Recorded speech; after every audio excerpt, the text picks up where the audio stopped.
Welcome to SSN. నేను మీ ఆబిద్ హుస్సేన్. నెల్లూరు రాజకీయాలు అంటే రోజు రోజుకి రాజకీయాలు రసవత్తరంగా మారిపోయాయి. ఎన్నికలు సమీపిస్తున్న నేపథ్యంలో హాట్ టాపిక్గా మారిపోయింది. ఎక్కడ చూసినా కూడా, ఎక్కడ ఒక 10 మంది చేరినా కూడా ఎవరికి ఎవరు ఓటేయబోతున్నారు, ఎవరికి ఎడ్జ్ ఉండేటువంటి అవకాశం ఉంది, ఎవరికి ప్రజలు పట్టం కడతారు అనేటువంటి విషయం మీద తీవ్రంగా ఇదే చర్చలు జరుగుతున్నాయి. ప్రధానంగా నెల్లూరు నగర నియోజకవర్గం గురించి ఈరోజు డిస్కస్ చేద్దాం. నెల్లూరు నగర నియోజకవర్గం తీసుకుంటే, నెల్లూరు నగర నియోజకవర్గంలో అభివృద్ధి ప్రదాతను నేనే అంటూ మాజీ మంత్రి నారాయణ ముందుకు వస్తున్నారు. ఎట్టి పరిస్థితుల్లో తనను గెలిపించండి, తనను గెలిపిస్తే ప్రజలకు మంచి చేకూరుస్తాను, అభివృద్ధి అంటే ఏంటో చేసి చూపిస్తాను అంటున్నారు మాజీ మంత్రి నారాయణ.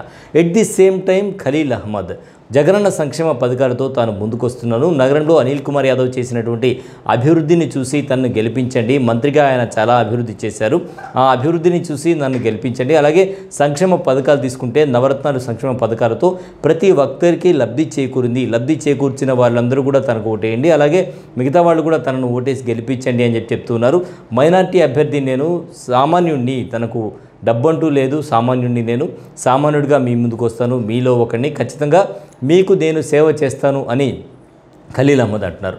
ఈ విషయంపై మళ్ళీ నారాయణ విషయం తీసుకుంటే, తాను కూడా సామాన్యుడినే, తాను సామాన్యుడిగా జీవితాన్ని ప్రారంభించాను, సో ఈరోజు డబ్బు ఉండొచ్చు కానీ ప్రజల కష్టాలు నాకు తెలుసు, కాబట్టి ఖచ్చితంగా నాకు ఓటేసి గెలిపించండి అంటున్నారు నారాయణ.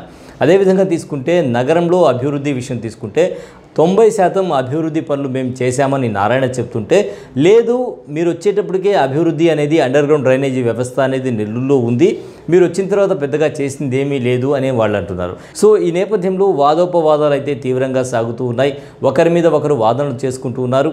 సో వాదనల విషయం పక్కన పెడితే ప్రజల నాడి ఏ విధంగా ఉంది, ప్రజలు ఎవరికి పట్టం కట్టేటువంటి అవకాశం ఉంది అనేటువంటి విషయం చూస్తే, ప్రధానంగా సంక్షేమ పథకాలతో లబ్ధి చేకూరిన వాళ్ళైతే చాలామంది ఉన్నారు. అయితే ఈ సంక్షేమ పథకాల్లో కొన్ని అంటే కరెంటు బిల్లు ఇటువంటి విషయంలో కొంత సంక్షేమ పథకాలు మొదటిసారి వచ్చి రెండోసారి రానివారు, మూడోసారి రానివారు, పింఛన్లు రానివారు కొంతమంది ఉన్నారు, సంక్షేమ పథకాలు రానివారు ఖచ్చితంగా తమకు వేరే పార్టీ సంక్షేమ పథకాలు ఇస్తాము అన్నప్పుడు పట్టం కట్టేటువంటి అవకాశం ఉంది. అదేవిధంగా వాలంటీర్ వ్యవస్థ తీసుకుంటే, వాలంటీర్లకు ప్రస్తుతం 5,000 జీతాలు ఇస్తాము అంటుంటే, మేము 10,000 జీతం ఇస్తామని చెప్పేసి 10,000 జీతాలు ఇస్తాము అని తెలుగుదేశం పార్టీ చెబుతోంది. ఈ నేపథ్యంలో వాలంటీర్లు కూడా కొంతమంది రాజీనామాలు చేస్తూ ఉన్నారు. వాలంటీర్ల విషయం తీసుకుంటే చాలా వరకు వాలంటీర్లకి రాజీనామాలు చేయండి అంటూ అధికార పక్షం సభ్యులే కొంతమంది ప్రోత్సహిస్తున్నారు అనేటువంటి మాట కూడా వస్తుంది. వాళ్ళు ఫోన్లు చేస్తున్నారు, రాజీనామాలు చేయండి, మళ్ళీ మేము అధికారంలోకి వస్తాం కదా, మేము తీసుకుంటామని చెప్తూ ఉంటే, ఇటువైపు తెలుగుదేశం పార్టీ నుంచి వాలంటీర్లకు కూడా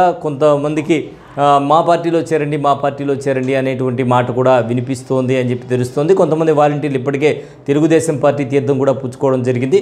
సో ఈ పరిస్థితుల్లో మళ్ళీ ఈ విషయం మొత్తం కలిసి కోర్టుకు వెళ్ళడం జరిగింది. కోర్టులో అయితే ప్రస్తుతం వాదోపవాదాలు అయితే జరుగుతున్నాయి ఇదే విషయం మీద.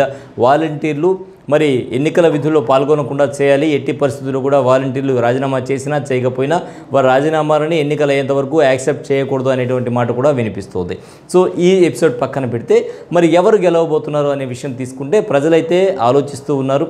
ప్రస్తుతం గతంకో కంటే కూడా ఈసారి ఎక్కువగా ఆలోచించేటువంటి పరిస్థితి ఉంది. ఎందుకంటే రానున్న ఎన్నికల్లో ఎవరు గెలిస్తే ఎలాంటి లబ్ధి చేకూరుతుంది, ఎలాంటి సంక్షేమ పథకాలు అందుతాయి అనేది కీలకం. కాబట్టి మొత్తంగా అందరూ కూడా ఆలోచించేటువంటి పరిస్థితి అయితే ఈసారి ఉంటుందని చెప్పొచ్చు. సో ప్రజలు ఎవరికి పట్టం కడతారు అనేది మాత్రం కీలకంగా మారింది.